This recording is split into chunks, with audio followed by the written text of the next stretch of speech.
Hello, team players, and welcome back. You guys get just me today. No Bob here. He's got a lot of life stuff going on, but we got an amazing show planned for you here, breaking down some of the differences about what happened last night. Eagles just don't score. Detroit doesn't do anything either. Crazy week in the world of fantasy football. Obviously, a lot of studs going off. Bijan, welcome back to the party. So let's have an amazing day today, answering all your questions and getting ready to go win this championship.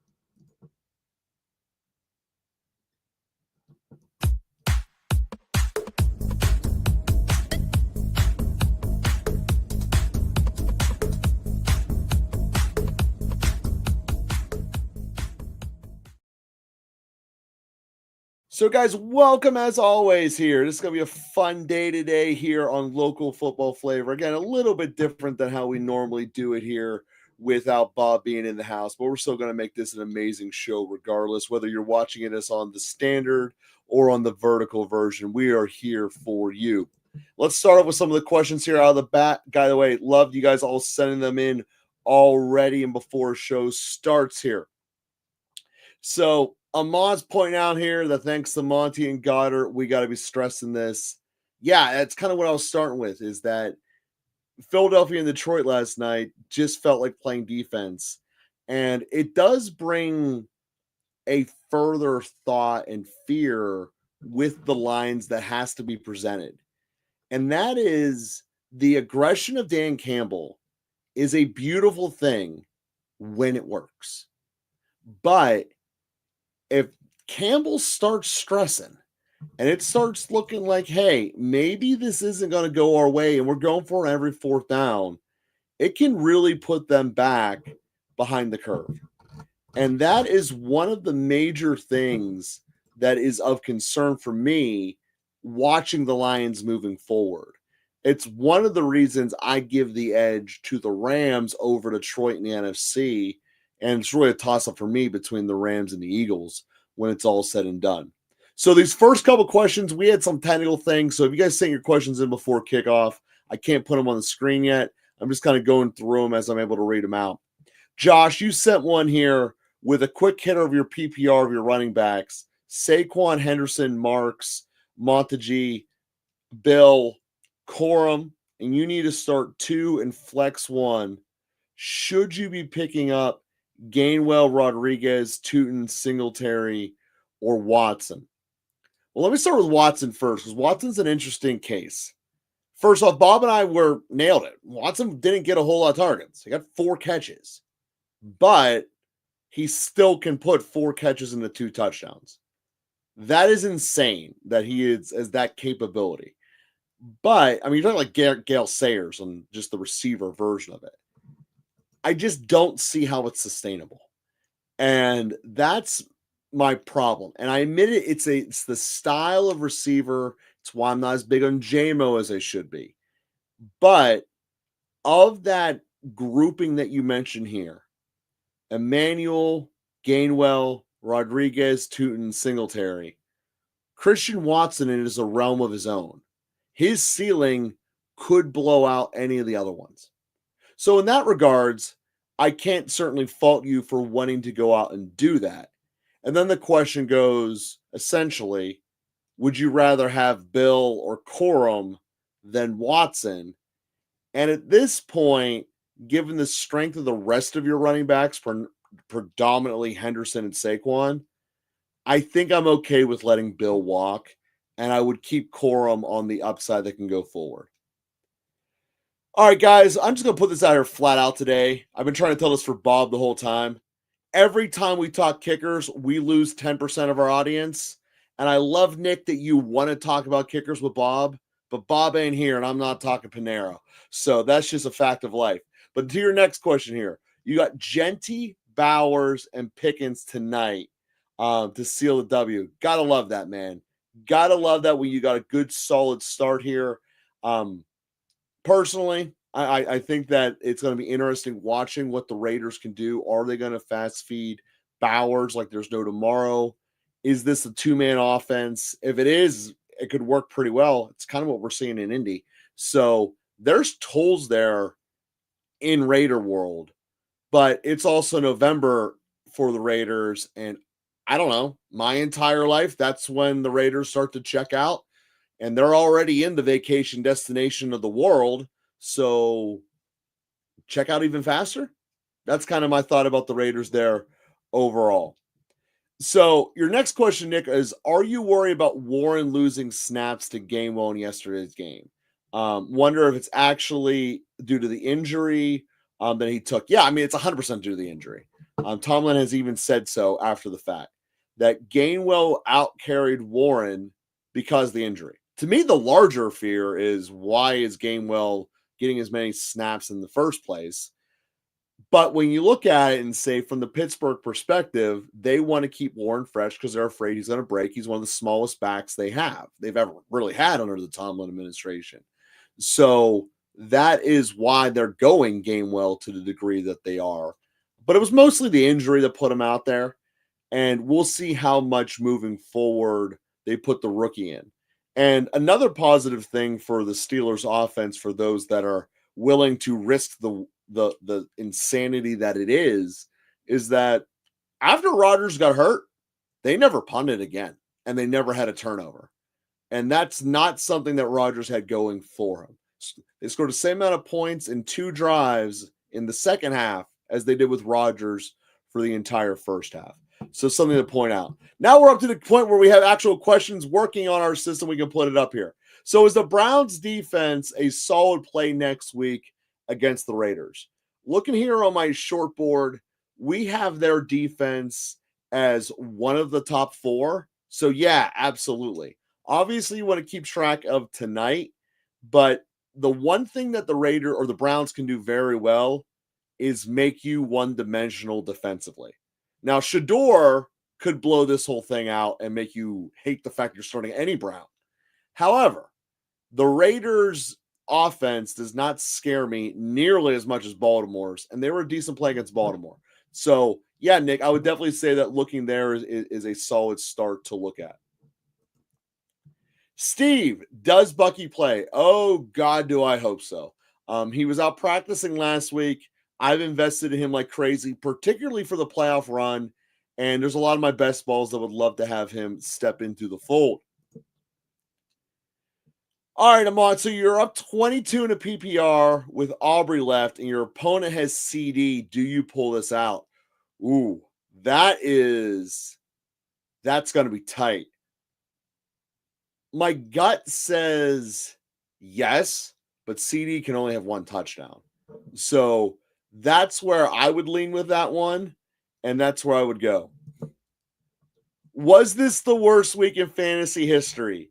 No, there's plenty of week 1s and Septembers in general that have been much worse than this, but it wasn't pretty either. And one of the main reasons why is there were so many turnovers across the league. So many special teams and pick sixes that you don't normally get. Like the Steelers are a perfect example of that. The Steelers have 2 turnovers that they take to the house, and they give Cincinnati an extra 2 possessions in that second half. That's why the Steelers offense doesn't put up any points, fantasy speaking. And there's a lot of teams across the league that had defensive touchdowns that really led it going into that direction. So, guys, just to put us out here, let you guys know up front, we are having a little bit of a problem displaying across the 2 feeds. We love you watch on both the horizontal and the vertical, whatever's doing it for you. But the reality is that some of the questions are coming through. I can put them on screen, and some of them are not. So just a full disclaimer on all of that information for everyone. So what do we think about selling high on Travion Henderson? And if so, who you should target? This is the Vrabel conundrum. And this is the problem that we have with it, right? Travion Henderson is ripping the ball off the cover now that he's actually getting the opportunities. And he's kind of making it to the point where it's like, how can you not give this guy the ball? New England has a slightly better than average playoff run. So, Amont, unless you're in a spot where you desperately need to win today, and you're on the cusp of making or not making the playoffs, I wouldn't sell Travion. I would sit back and let Henderson basically over the next 2 weeks establish himself within Vrabel's world, which I think he already has, and then just ride him throughout your playoffs. That's how I would go with dealing with Travion Henderson. And I think that that's probably going to give you the best long-term results when we're looking at it from that perspective.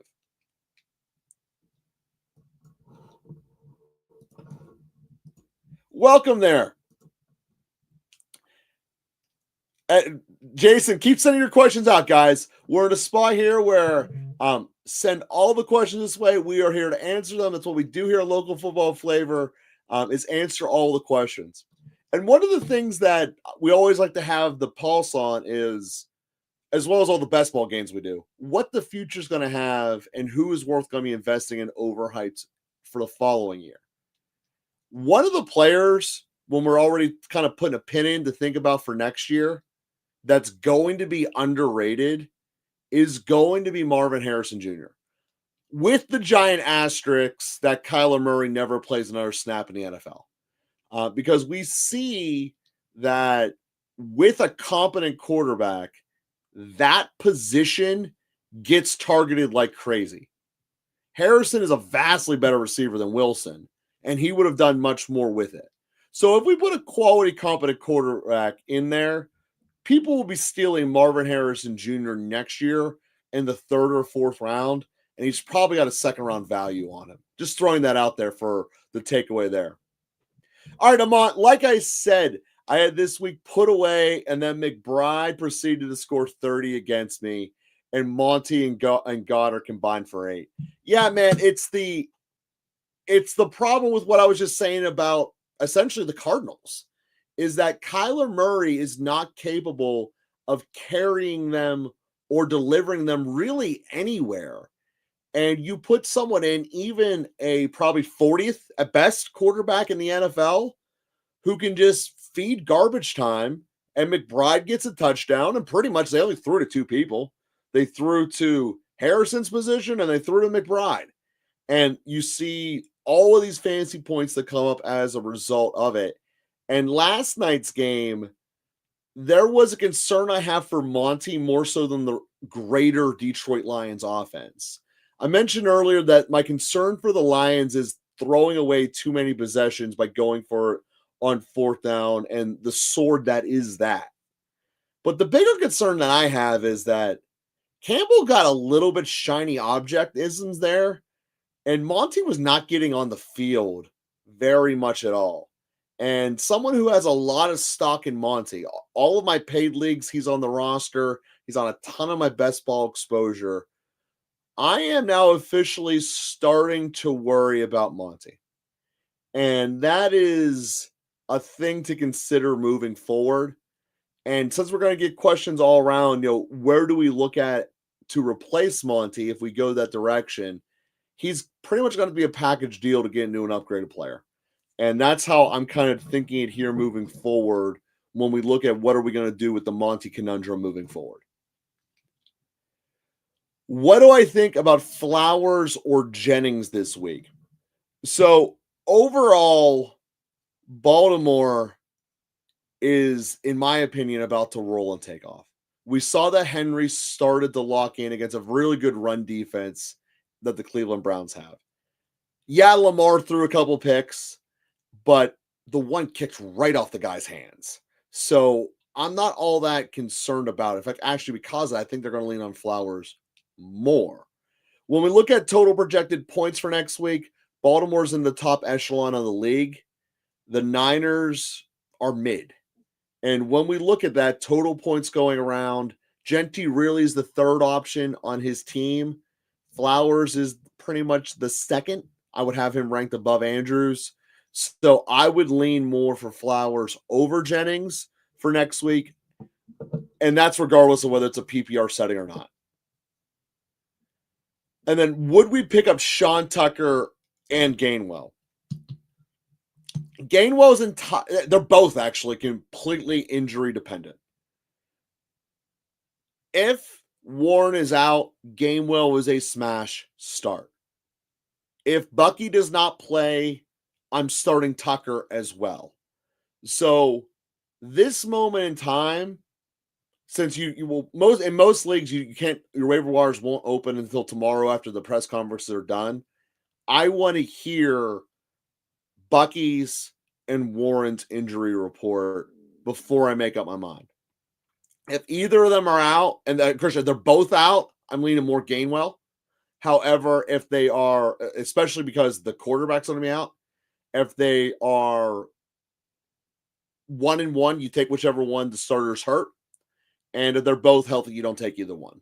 So that would be my breakdown for you there, right there, talking about who it is to look at or who it is to feel out for your Gainwell or Tucker equation right there. And then checking the other end of our other feed here on our glorious volume vertical play, guys. Appreciate everyone watching us on really whichever one you want to watch on. We're going to be feeding off questions of both sides. Welcome, learn more, shoot all your stuff up there. And shoot your questions in, as that's what we're answering here all the way across local football flavor. And like last week, I have no idea what's going on this camera. Sometimes it's working, sometimes it's not. Nonetheless, firing your questions. We're here to answer them.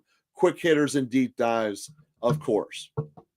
But as you guys are typing those up, I want to bring up one of the things that is always important to look at when you're talking about the rest of the league overall, and in particularly about the preseason expectations and what are going on now. And one of those things to look at is how much certain teams, particularly defenses, have changed. And one of the things I want to point out here, in terms of all of the 64 units, each team's offense and defense, no team was more radically disappointing than the Chicago Bears defense. And I point this out for two main reasons. ESPN loves hyping up teams, and the Bears were definitely one of the ones this year. And when you look at getting your stuff ready for moving forward for future bets, keeping perspective of where the blind spots of the current market are incredibly valuable. Dustin Wells, welcome, man. So you're up 69. Nice. And they still have Genty, Williams. What are your chances between Genty, Bowers, and Williams? Well, I think that there's a good chance you're facing against 3 touchdowns right there as a floor. And when you start with that, we're already at 18 just in the touchdowns. I do think that 69 is probably high enough to get you across, assuming Bowers doesn't get something stupid like 15 targets. So I think there's a fairly good chance that you're going to pull this one out. ESPN probably says you have a 90+%. I would put it probably somewhere around 70. But either way, I would definitely be confident that you're going to be pulling that one out in terms of getting the win there today. And looking back here, as you guys, like I said, are typing in your questions at other elements of the market that have been ridiculously wrong. Obviously, they undershoot the Colts still in not giving them enough value in terms of what they were putting up and what they were expected. But it's really the defenses that Vegas has gotten incredibly wrong. And by this, I mean the sports books. Teams such as Seattle, the Packers, and Cleveland, their defenses are releasing so many less points than are projected in terms of the actual points on the NFL schedule. They then pour into fantasy football. And looking at those calculations that are happening, it's something really big to consider that normally they're pretty much spot on. But there are a couple of examples that really need to be exploited out there. And to me, the Bears defense is certainly one of those ones to target out, or which goes back to the previous question that we had, which was, do you pick up Gainwell? If Warren is hurt and not playing, Gainwell is an absolute smash start to me. And I'd even consider picking up the rookie Caleb Johnson. So how do I feel about Philly's defense as a set it and forget it for the rest of the equation here, Dustin? So looking at Philly overall here, they're going to be in what probably is a less than ideal situation this upcoming week. But the way that they looked is probably going to overshadow any matchup that they're in. Great matchup in week 13. 14 is above average. 15's pretty solid. 16 is above average as well. And 17 is a little bit rough. So first off, if you're not playing in week 17, if your championship doesn't go that far, you don't need to worry about it. But I am totally fine in terms of Philadelphia as a set and forget it. Majority of the weeks, this week pretty much being the exception, you're going to be running as one of those first teams to pick up and put on your roster anyway. So, yeah, I have absolutely no problem with that, Dustin, of having them being a set it and forget it lineup for you. I think it's one of those ones that it's a really good spot to throw them in and get them out there for you. So, yeah, guys, keep shooting your questions in as we have there. If there's any type of deep thoughts or dives that you want us to go into, that's obviously what we do here on Local Football Flavor. On the Monday here, getting obviously a little bit less traction. It's that time of the year. If you're out of it, you're out of it, as they say. And the good part is that compared to many channels, we don't get drop-offs like that. And the reason is those that follow us tend to stay in it. The trade advice that we give and really the draft advice leading into the offseason is really dominant. And we have collectively between Bob and I well above what percentages dictate should be getting into best ball playoffs. And that's for everyone who out there watch me know that I took basically Bucky and Collins on every combination I could ever make. And I'm still getting in there despite the injuries to both of them there for the dominant part of the season. There's a lot of going out and research that goes in there. And part of the backings of what our system is based upon is being able to decipher between which information sources are just giving out clickbait and which ones are actually giving out meaningful information that should be listened to and followed, and then how to act upon it accordingly. And that skill set and that formula that we have really is derived from a lot of major sources, but not the least of which is the actual spreads and betting information that comes from Vegas. Because at the end of the day, you can have a website, blow out a bunch of hot air, and have actually be profitable and never be right. Those casinos have to be right, or they will lose millions upon millions of dollars on a single game. And that's the reality of how this is. And it's a very complicated equation of turning betting information into fantasy football that goes way deeper than looking at player the probable pick'ems over unders for yardage whenever you actually look into this.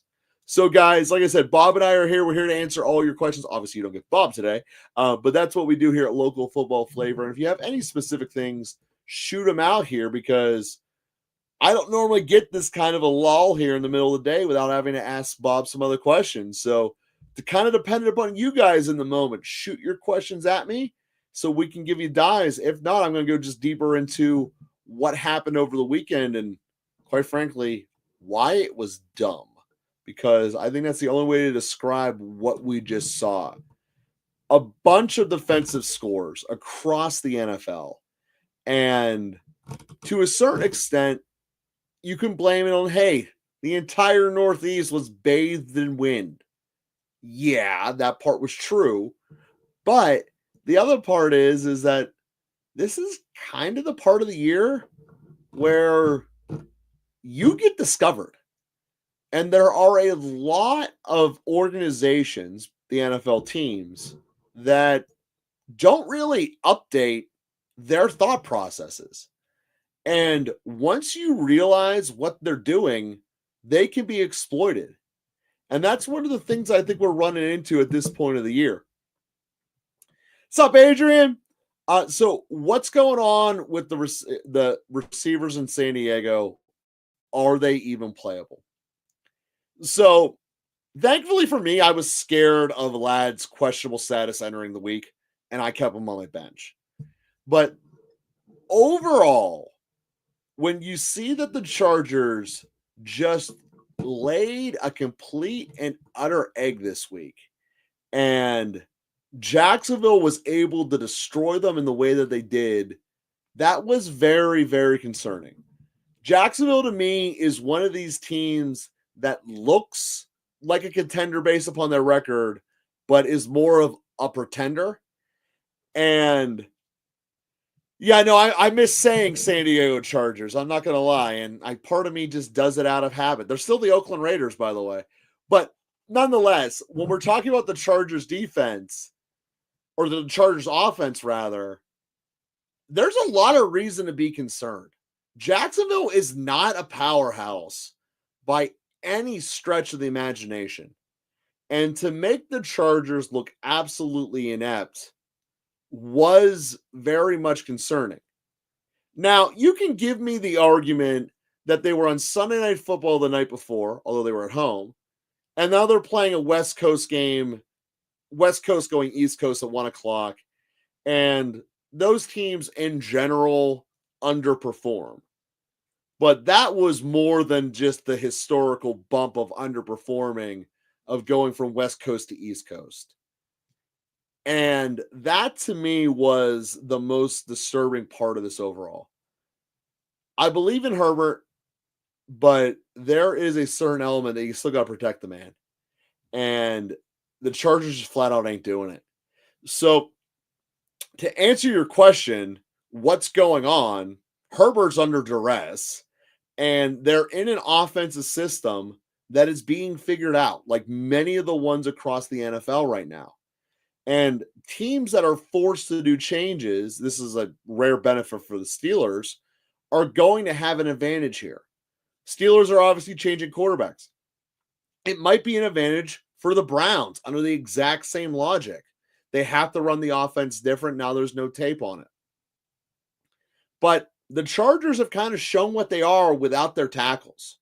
They're a run-first team that can't really pass protect.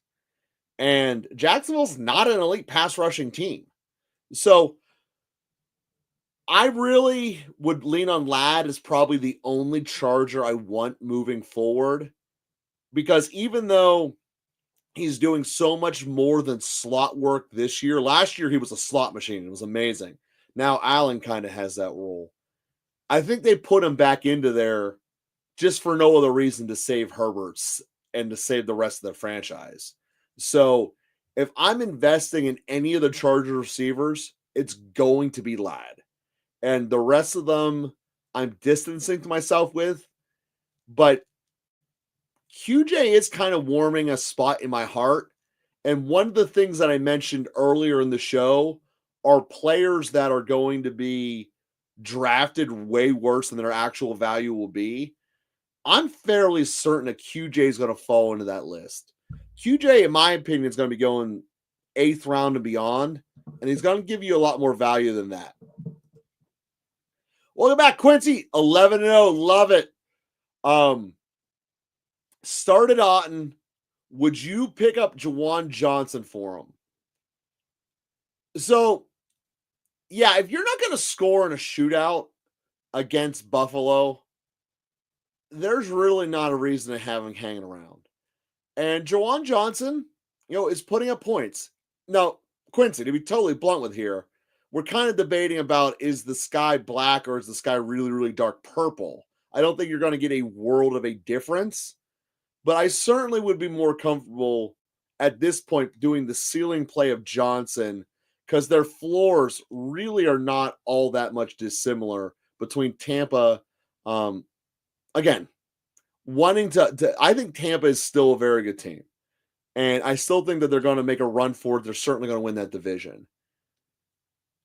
With Bucky back, maybe Otten gets better, but the reality is Mbuka has kind of changed the face of that team in a way that I didn't think he was ever going to do. So I would make that move, long story short, but I wouldn't be expecting a monumental change when it's all said and done. Alrighty. Hurts, Hall, Williams, J. Pickens, Njigba, Kelsey, A.J. Brown, Ladd with a bench of Bucky, Johnson, QJ, White, Williams, Matt Wilson. Dude, how many trades did you do? You mentioned you did a lot. And I get that. What you're showing here, man, is one of the things that is so powerful, which is buying people when they're down or selling on name recognition. And when I look at your roster here, man, it's amazing. Quite frankly, the only person I would get off of this, because I don't think you're going to play him once Bucky's back, is Hull. And, you're probably at a spot where you're going to cut White, but that's where I would look at your team in terms of changing it. But I love that roster. And I love the process you did to get it there, because this is a lot of quality and value. And, you have a roster of J. Pickens and Njigba. It doesn't really kind of even matter who your running backs are. But when you have Williams and Bucky gets back to full strength, we have Bucky as the third best running back in the playoffs, only behind Gibbs and sorry, I'm about to choke, Bijan. So that's an absolutely greatest spot. KJ, man, welcome. Based on next week's matchup, which receivers would you prioritize? Michael Wilson, Booty, Hollins, Coker, Leggett, Burden. So for me, if Harrison is still hurt, that is a 100% Mike Williams answer, no doubt. What we saw out of that position was that they are going to throw the ball as long as Kyler is on the bench, which he's on the IR, so he's not coming back. And if Harrison is out, Wilson is there. In fact, I'd probably give the edge to Wilson even if Harrison is back, because when you show the coaching staff that you can handle that volume and do production, granted, much of it during garbage time, but nonetheless, your tape is your tape and your stats are your stats, and he was putting up great numbers. So I'd look at that and say I would probably rank Wilson first moving forward, and the rest of them are kind of in busier rooms. Since you already have Patriots and Panthers, it gives me even more reason, given your situation, KJ, to go with Wilson there. So you traded Cup for Olave in week 2 after one big game, and then picked up Scattaboo and traded him before he blew his knee out. Dude, that is the absolute nailing of it.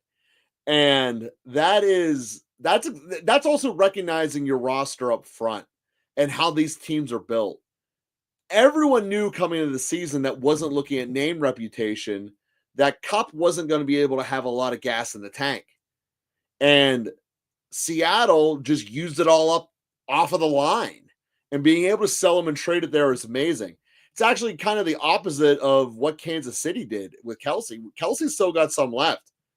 Maybe I'm not giving Kelsey enough credit, but seeing him go out and be a relevant part, fantasy speaking wise, is surprising to me. I thought that he would be below cut and paste, and that Gray would have been a dude at this point, and that's not even close to happening. So it's one of those things of being up on it before the draft happens and having a game plan going into it. And in best ball, this isn't the same as your redraft leagues, but every player has a value, and their values will change and fluctuate. Maximizing them is the key to this whole game. And there were questions about Henderson. Is Henderson hitting his peak? Is Henderson worth trading? I don't think Henderson has peaked out, and I want to keep him for the playoff roster. Traded Dobbins for QJ. Yeah, dude, like I said, that is some things to pick up there. You built yourself a great roster. Trade Drake London and Monange for J Jeff if you need to win now. Well, then you got to take the J Jeff. So I am all in on J Jeff. And I'm all in on J Jeff for two main reasons. The first is I believe in the offensive system in Minnesota, schematically speaking. Yes, I understand that McCarthy has left a ton to be desired, and that is true. But J. Jeff is the best physical receiver on this planet that does include Jamar Chase.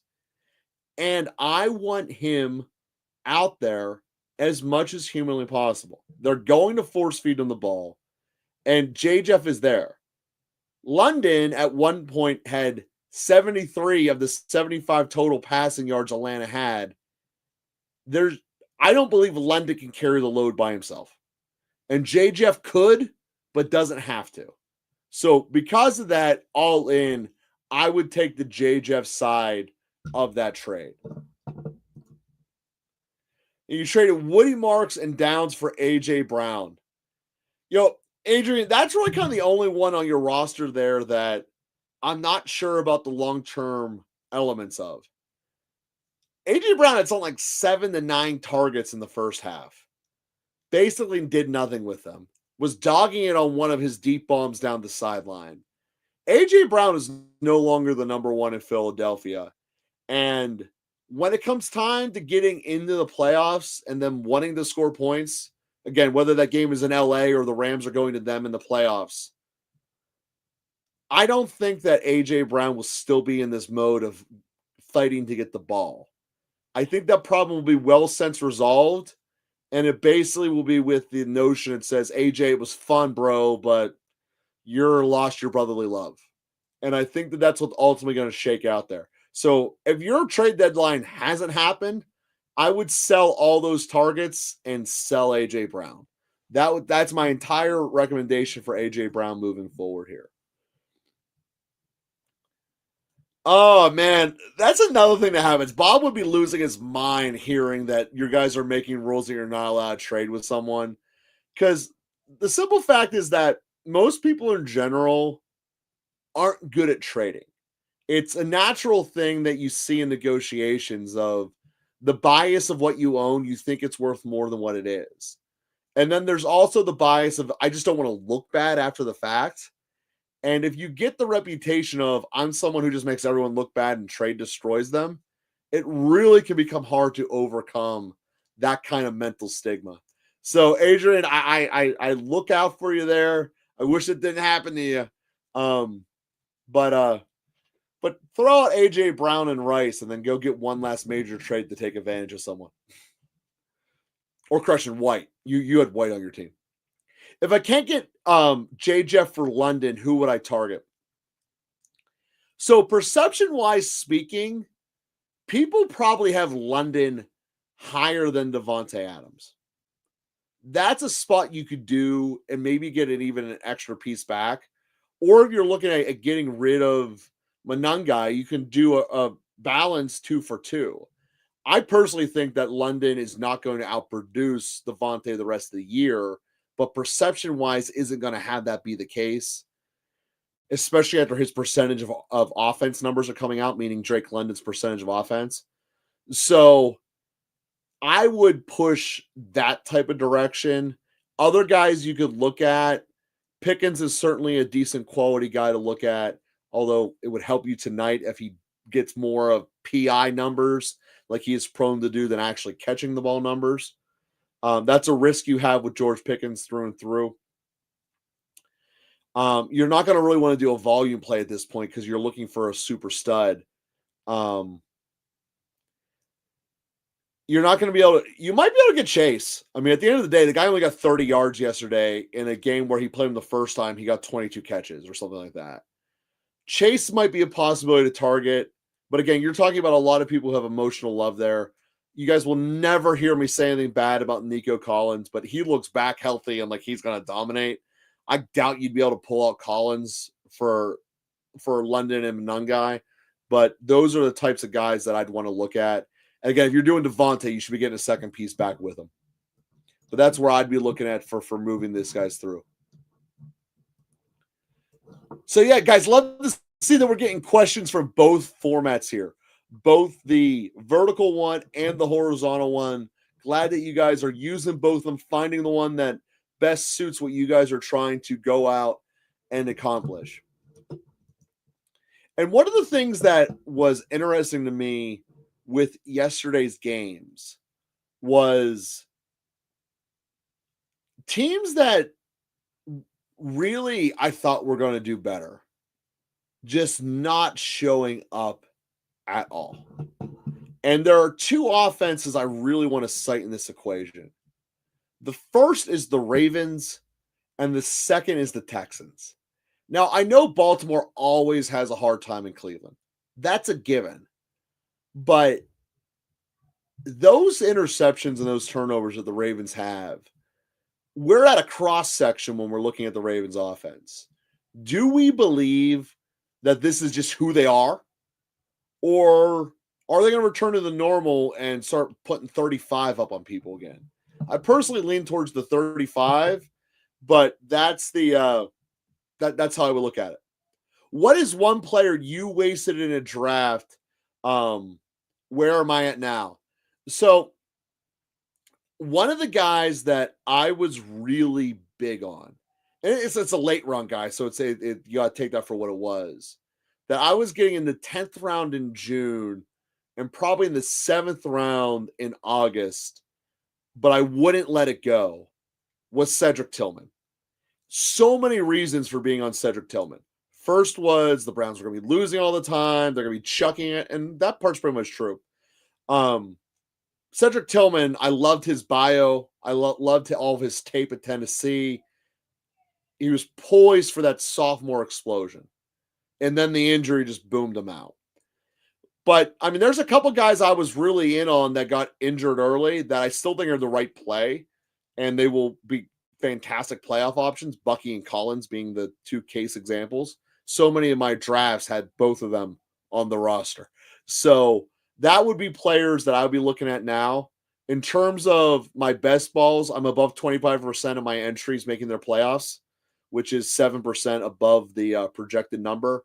And in both of my leagues, I'm in the playoffs, one of which I'm in first. The other one, I am in the last playoff spot. But you just need to make the playoffs. And when you got Jalen Hurts on your roster and Collins and Puka, feel pretty good in any individual matchup. So start one this week. Purdy, Brissett, or Trevor. Got Bo Nix on a bye. Who is best rest of the season, Bo Nix or Purdy? So with Bo Nix, I am still basically concerned about them not letting him throw the division away. However, they basically won the division yesterday. So the concerns I have for Bo Nix may not be as pressing now that they beat Kansas City as they thought they were going to be, because I didn't think they were going to beat Kansas City. So Bo Nix, I still think, has a certain degree of a restrictor plate on him. Purdy's going to be going for broke because the Niners have to. So with that being said, I think Purdy's going to give you better passing numbers for sure. And that's why I would lean that way for the rest of the season. Now, for this upcoming week, in week 12, when we're talking about Trevor Lyons with the Jags, that's pretty much mid as far as what we're expecting there. Brissett in Arizona, a little bit better. Garbage time is definitely a thing, and he shows he can put up some points in garbage time. But I still think that we're probably just going with Purdy. I can understand not wanting to put him in until you get some tape on him. And I would understand putting in Brissett. And ultimately, I would be coming down to what am I hearing Friday and Saturday about making that decision. But my choice would be coming down between Brissett and Purdy. Oh, skipped you there, Adrian. Jawan Jennings never played a game for you. Well, there are lots of players that would take him right now. Maybe you could trade him and get something for him. But you also have an incredibly stacked lineup. There's going to be a lot of players you took in the 9th round that aren't going to be doing anything for it. Alrighty, Jason. So on your bench, you have Vidal, and you don't want to drop him until Hampton's back.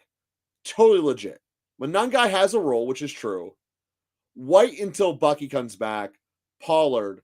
Should I drop White and or Pollard for Wilson, Gainwell, Tootin, or Knight? So, guys, this is one of the things I talked about earlier in the show, and I'm going to put out here now. If Warren is not playing, Gainwell is a smash start. The Pittsburgh Steelers are starting Mason Rudolph. Historically speaking, when Tomlin has Mason Rudolph, their ratio of running to pass always tilts running. Gainwell, the last time Warren was out, was the 100% primary ball carrier. I think he got all but 4 touches out of the running backs. So Gainwell for me is the smash start. Would I cut White for him if Warren isn't playing? Absolutely, all day. I might cut White regardless. That was incredibly disappointing performance out of him, and see what Tucker did. White is pretty much going to where I thought about him as last year. He's only relevant if there's an injury, and he might now be 2 injuries away from being relevant again. So your next question is Wilson. Wilson is a little bit more nuanced than Gainwell. Gainwell is if he's hurt, you play him. There's no thinking. Wilson is if Harrison's out, Wilson's a smash start. Just do it. But if Harrison is back, is there going to be enough faith generated that they now could become a 3 receiving team? It's possible. I would do it. Those coaches have to be in the hot seat in Arizona. If for nothing else, them winning with Brissett is showing how bad they were at changing Kyler. And at the end of the day, I think all of Arizona is going to implode anyway. And Wilson is one of the young guys they could build around. So I say that all to say that I don't think Wilson's disappearing. I don't think he's getting 15 catches again or 15 targets again. But I do think that he's worth having on your roster above White. But again, he's not as big of the smash start as Gainwell is for me there. Next one up. If Dart is out this week, Brissett, or it's Brissett. Brissett is over Trevor. We had that question asked a little bit differently. But yeah, that's just the answer. Garbage time is real. Arizona lives in it. And Brissett's competent enough to be able to make some points in it.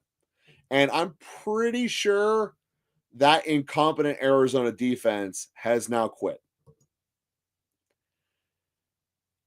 Since this is a handcuff season, which 3 are best? Corum, B-Rob, Tootin, Stevenson, Emmanuel Wilson, Pacheco, or Knight. I also have D. Moore on the bench. He's probably droppable to get 4 of those 4 or 5 guys. So which 3 are best? Well, I mean, obviously it comes down to opportunity in this. Stevenson physically is not as good as Henderson. So he is definitely in the spot where he should not be getting the ball. However, we all talked many times about Vrabel and his clown shoes. So in terms of given points, given current situation, Stevenson probably comes to the top of the current situation. It's hard to project what the number 2 in San Francisco does. And this is the concern with B-Rob. Because you're not directly replacing McCaffrey's production if he goes down. So, well, as much as I love that role in that position, they would divert it and spread it around, and they have enough weapons really to do it in San Francisco. Corum is a guy who's starting to get more love, and I love the role of him. And he'd probably be where my gut heart says to go with. So I'd probably would go Corum, Stevenson, Pacheco, and then a hard line with Tootin being next. That's probably how I would look at that one, Jason, for a quick hitter. Purdy is a safe 15 to 20. You wanted to shoot for a boom or bust guy. You can give him a 5-30 for Brissett. No, I think that you're 100% right. There's a much lower floor with Brissett. But again, Brissett has the running ability that they're not going to be letting Purdy do. Brissett also, again, has so much garbage time to play with.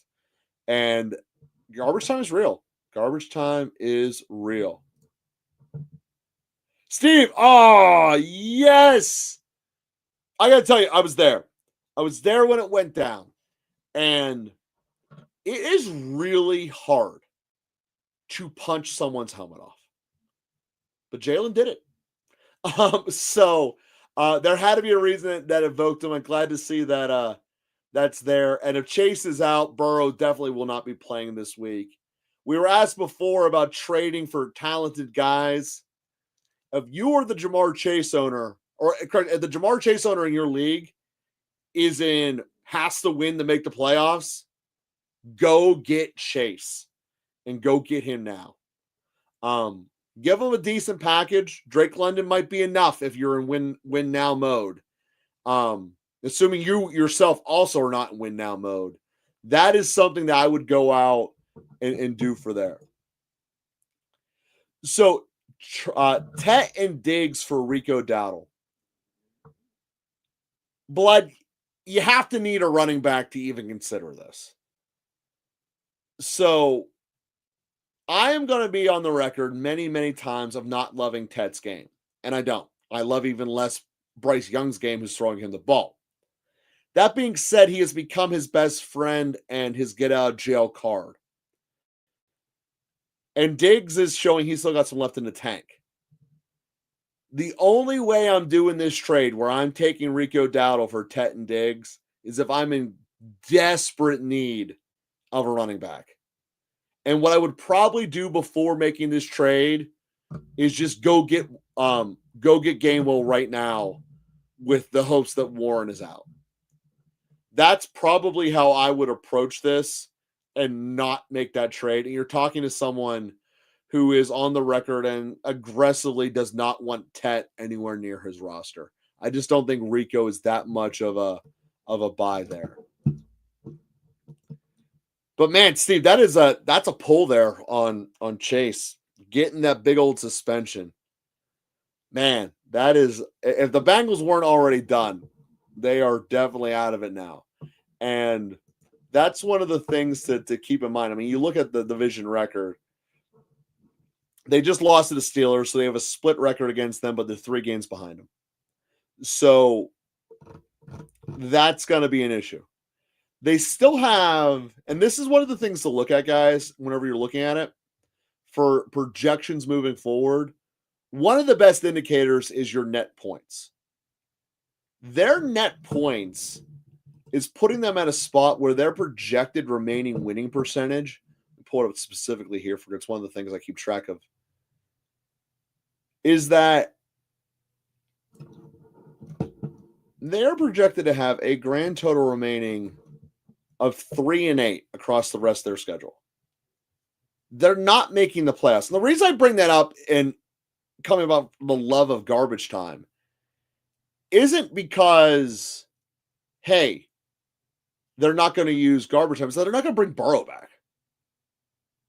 You're not going to bring Burrow back just to lose your last 7 games.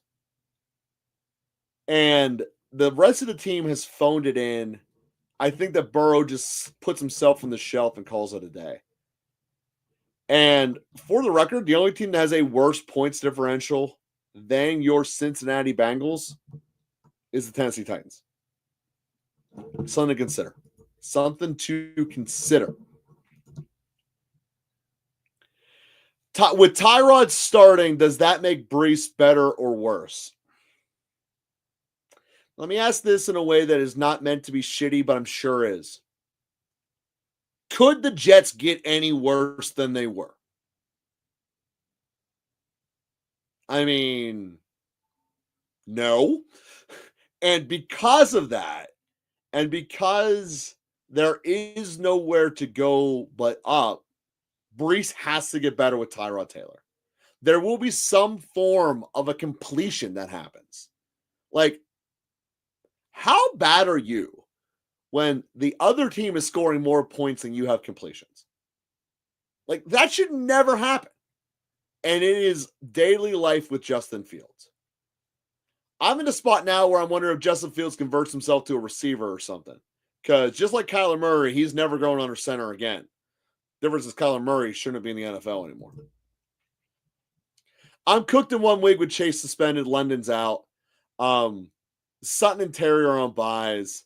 I need one to drop. Burrow and Dak to get 2 receivers. You have Jones to start anyway. Well, Burrow's the one you would cut because I just went on that whole thing, Jason, about how I don't think he's coming back. You're clearly in win now mode. You could look for a player that could give you value, but perception-wise, maybe the name isn't there.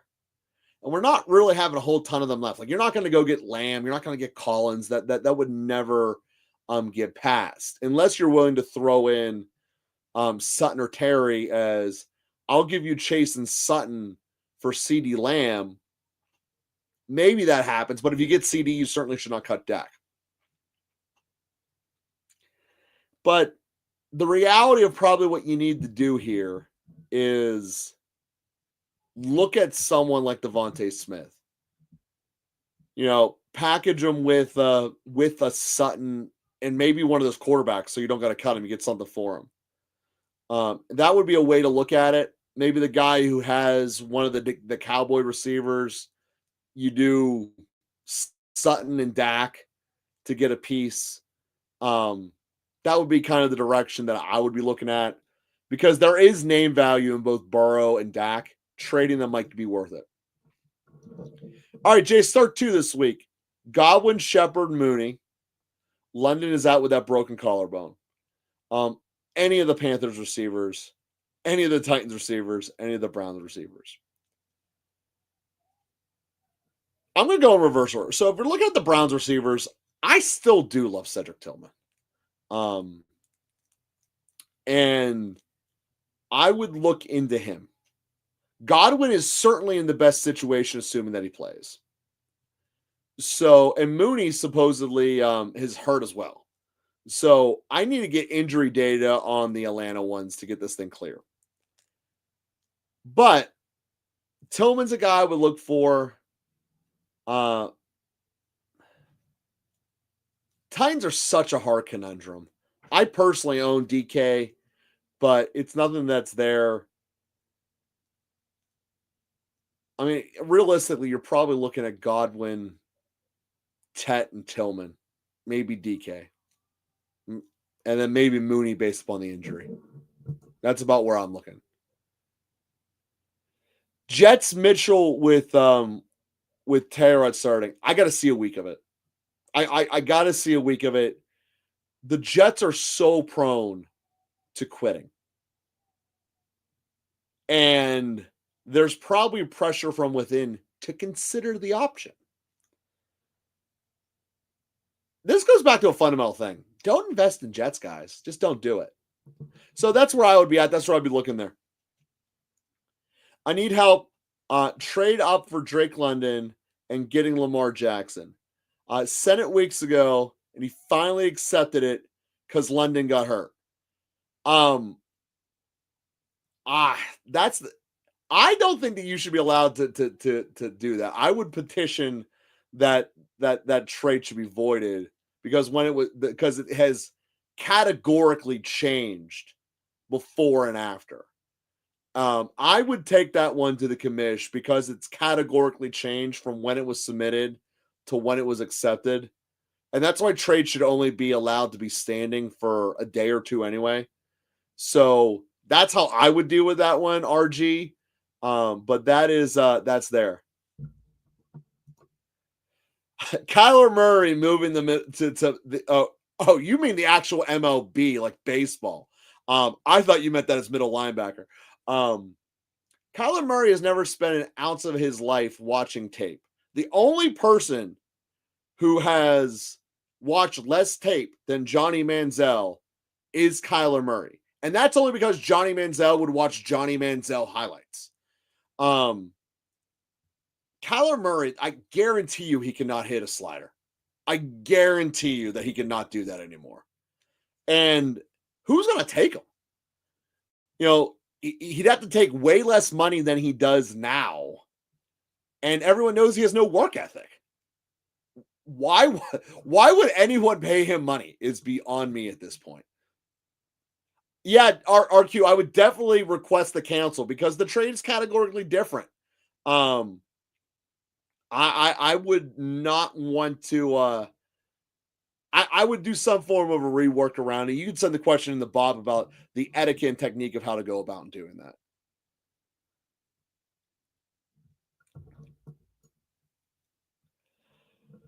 So 9-2, that's great. In the Chase League now, I'm fighting for the bye since I'm making the playoffs.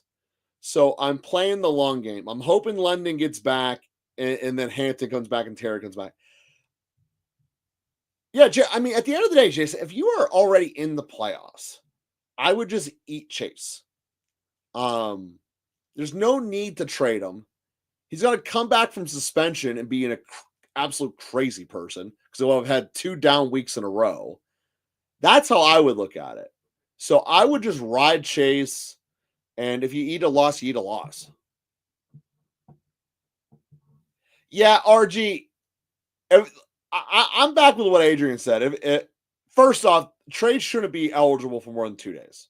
And we were talking about that on Thursday. We were talking about it on Monday of last week. So,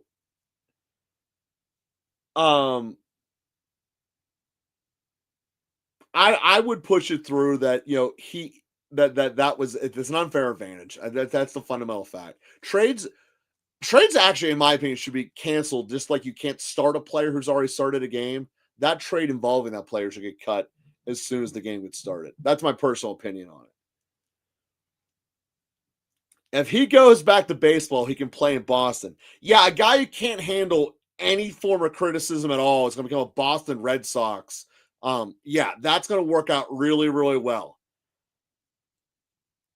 You guys started me on this. You guys started me on Kyler Murray hate and spin, and I'm going right into. I'm flying right this rabbit hole right to the end. He makes the exact same mistakes now that he made at Oklahoma, that he made as a rookie, and he has not been changed at all.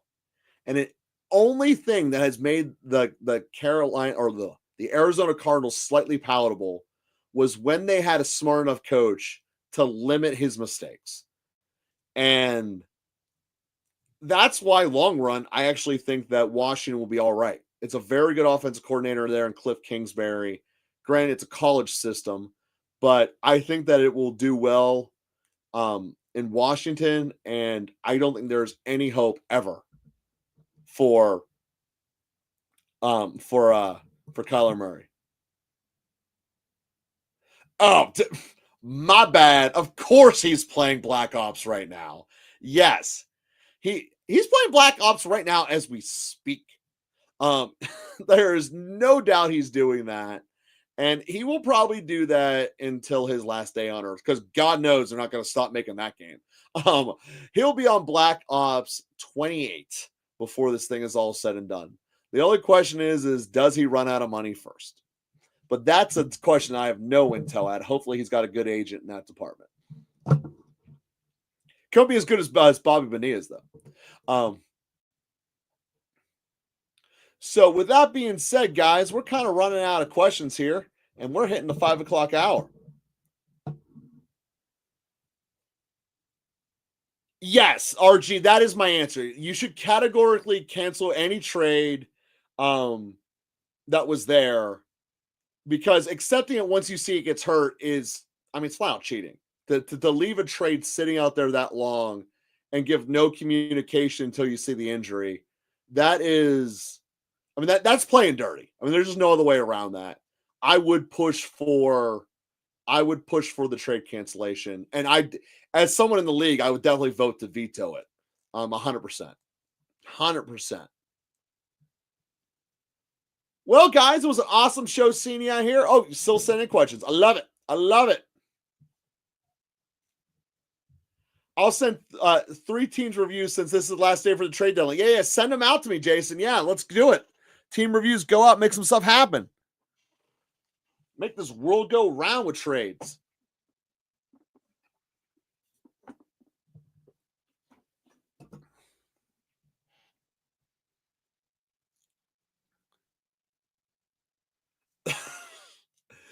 Adrian, man, we are such on the same page right now. Taking notes and watching film.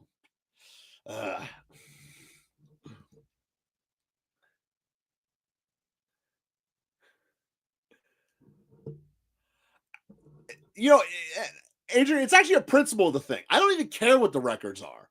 You don't sit around and let a trade linger through 2 weekends. I mean, that's a league design problem more than anything. Yeah, I definitely would not allow that to go through. If you guys were doing active trade negotiations and talking it back and forth, that's different. But to do what he did, nah, that just ain't right. Yeah, a trade. I don't even like when they you accept it and they linger for a couple of days. My opinion is that like I said before, once a player starts a game in the trade that he's in, it should not be allowed to continue, and that's just the way that it is. I mean, you can't start them. You shouldn't be able to cut them or trade them either. That's the way that I feel the system should be. Many agree with me, but you know how it is. Some don't.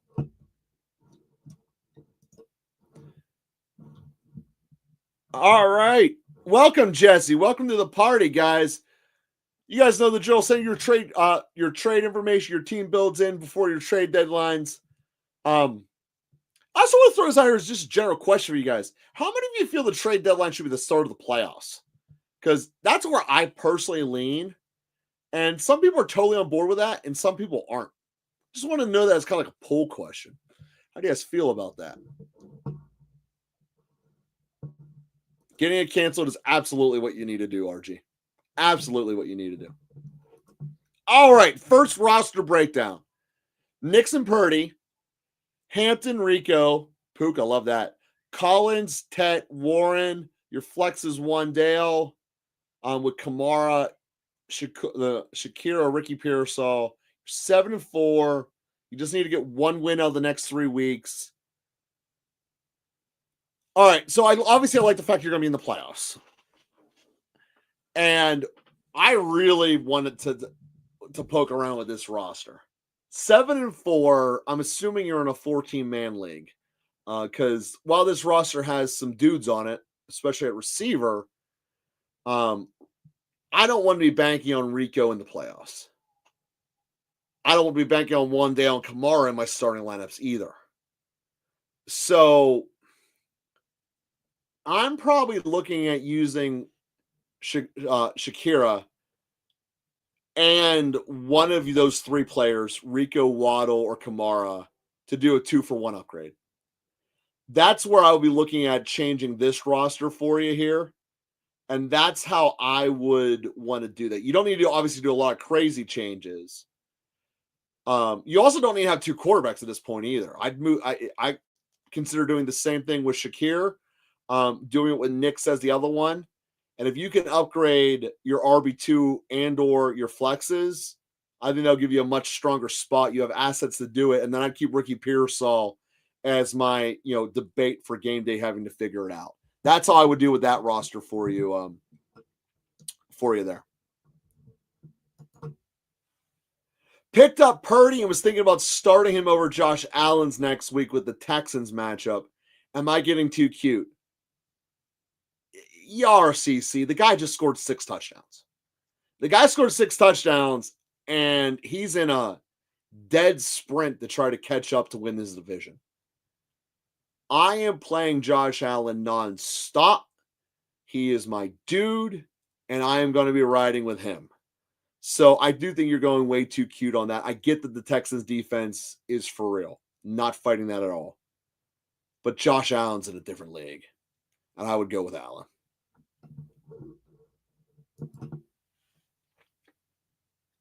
Lamar and Rome for CD or Higgins plus Andrews.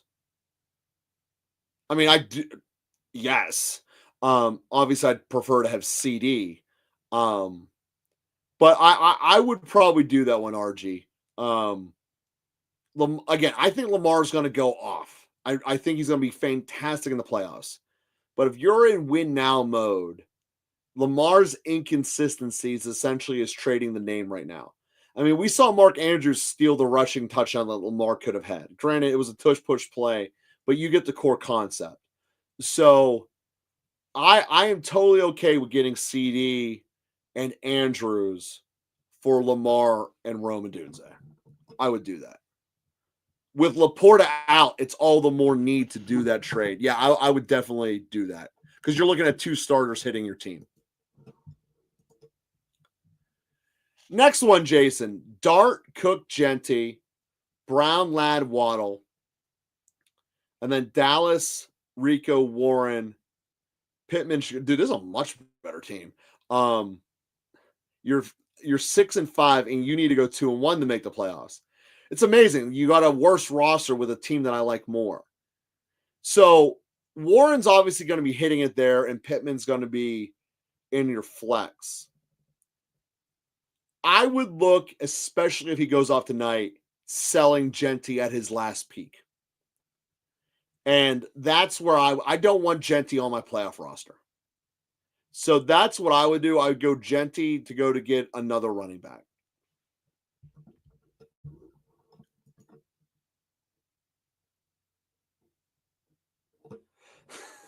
Yeah, see, again, Bob loves being cute, and there's nothing wrong with that. Babies are meant to be cute, though, not quarterbacks.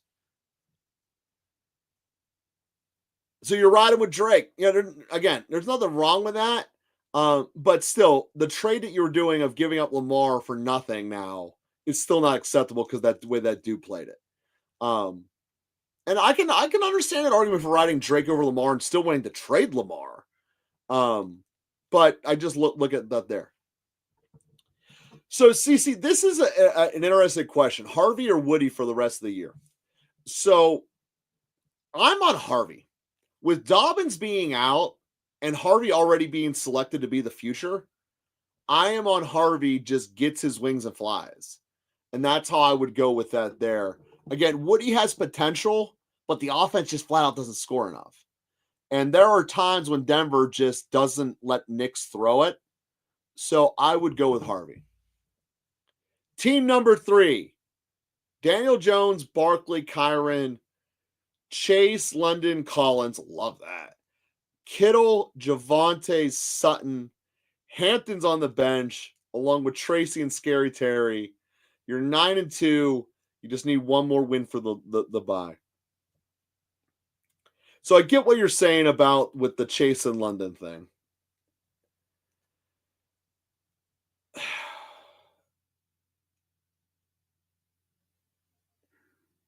Hear me out here on this one, Jason. I think I'm moving Barkley.